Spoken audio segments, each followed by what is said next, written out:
કે કોંગ્રેસ નહીં આવે. હવે ચૂંટણી પતી જશે, તારી હાલત શું થશે? અમારી ચેલેન્જ છે. જોમો કાલે બેનર ઉતારી દેજે, નહીં તો તારી હાલત ખરાબ થશે. તને કોઈ બી બચાવવા ના આવે.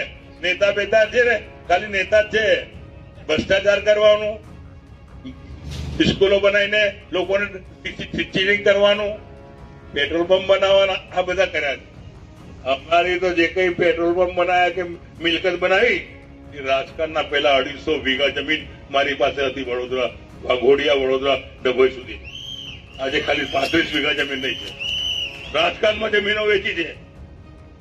તો આ તો એક એમને મારે કઈ કેવું નહીં, વધારે સમય વધારે થઈ ગયો. બાકી બોલવું એવું છે કે ભાઈ મેદાનમાં આવે તો આજની બી તારીખમાં છે ને તાકાત છે મધુ શ્રીવાસ્તવની, પંજો નહીં લડાઈ શકતો. તો આપ સૌને વિનંતી કરું છું, પ્રભાત સોસાયટીના ભાઈઓ બહેનો વડીલો, આલોક સોસાયટીના ભાઈઓ બહેનોને બધાને વિનંતી કરું છું, ને શાંતિનગરના બધા લોકો આયા અને માન સન્માન આપ્યું, એના માટે બહુ સારું. કે સમય થઈ ગયો છે, બાકી બોલવાનું તો ઘણું છે. એટલું બધું બોલું કે લોકોને ધ્યાન આવે.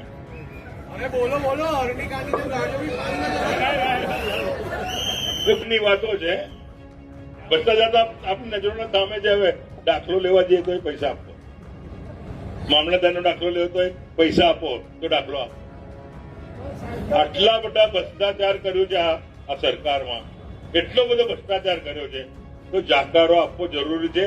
જાકારો આપો. કાલ ઉઠીને આપણે એટલી મુસીબતમાં લાવી દેશે કે કાલના